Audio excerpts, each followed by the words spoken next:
एक और विमान हादसा, कई जिंदगियां कुछ ही सेकंड में खत्म। क्यों होता है ऐसा? क्या यह सिर्फ एक दुर्घटना है या इसके पीछे है कोई गहरा आध्यात्मिक कारण? नमस्कार दोस्तों, मैं आपका स्वागत करता हूं स्पार्क टेल्स इंडिया के इस खास एपिसोड में। आज हम एक ऐसे विषय पर चर्चा करने जा रहे हैं जिसने न सिर्फ भारत बल्कि पूरी दुनिया को झकझोर कर रख दिया। आप देख रहे हैं स्पार्क टेल्स इंडिया, जहां हम हर कहानी को एक नए नजरिए से समझने की कोशिश करते हैं। आज की कहानी है एक ऐसी त्रासदी की जिसने हर भारतीय के दिल को छू लिया। आज हम बात करेंगे उस दर्दनाक हादसे की जिसने पूरे देश को झकझोर दिया, एयर इंडिया क्रैश की। यह हादसा सिर्फ एक न्यूज हेडलाइन नहीं था, बल्कि हजारों परिवारों के लिए एक गहरा जख्म बन गया।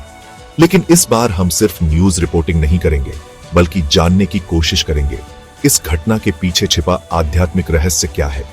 क्या इस हादसे में कोई ऐसी सीख छुपी है जो हमें जीवन और मृत्यु के मायनों को समझने में मदद कर सकती है?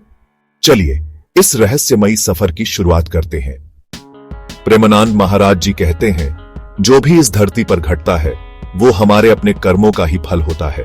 हर सुख, हर दुख, हर दुर्घटना, ये सब हमारे ही पूर्व जन्मों या इस जीवन के कर्मों की परिणति है। जब हम ऐसी दुर्घटनाओं को देखते हैं तो मन में सवाल उठता है, ऐसा क्यों हुआ? हमारे मन में बेचैनी और असहायता की भावना घर कर जाती है। हम सोचते हैं, क्या यह किसी की गलती थी या फिर यह केवल एक दुर्भाग्यपूर्ण संयोग था? इतने निर्दोष लोग क्यों मरे? यह सवाल हमारे दिल को झकझोर देता है। हम उन परिवारों के दर्द को महसूस करते हैं जिन्होंने अपनों को खो दिया। हर चेहरा, हर आंसू एक अनकही कहानी बयां करता है। लेकिन हमें याद रखना चाहिए, हम उस ईश्वर की बनाई हुई उस व्यवस्था का हिस्सा हैं जिसमें कर्म ही सब कुछ है। जीवन में जो भी घटित होता है उसके पीछे कोई ना कोई कारण छुपा होता है। यह समय है अपने भीतर झांकने का, अपने कर्मों को समझने का और आगे बढ़ने का। कई बार जब हम किसी दुखद घटना के बारे में सुनते हैं तो हमारे मन में सवाल उठता है कि आखिर ऐसा क्यों हुआ। हमें लगता है कि कुछ बातें अन्याय हैं और हम उस पीड़ा को देखकर व्याकुल हो जाते हैं।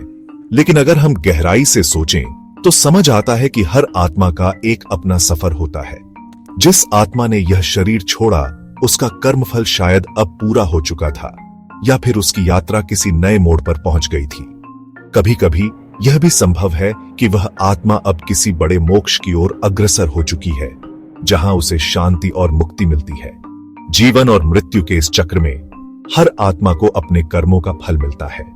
हम केवल उसका बाहरी रूप देखते हैं, उसकी पीड़ा और उसके जाने का दुख महसूस करते हैं, लेकिन उसके भीतर की यात्रा और उसके कर्मों की गहराई को नहीं समझ पाते। परमात्मा ही जानता है कि किस आत्मा ने कौन से कर्म किए हैं, और उसी के अनुसार वह उसके संपूर्ण कर्मों की गणना करता है। यही कर्म का सिद्धांत है।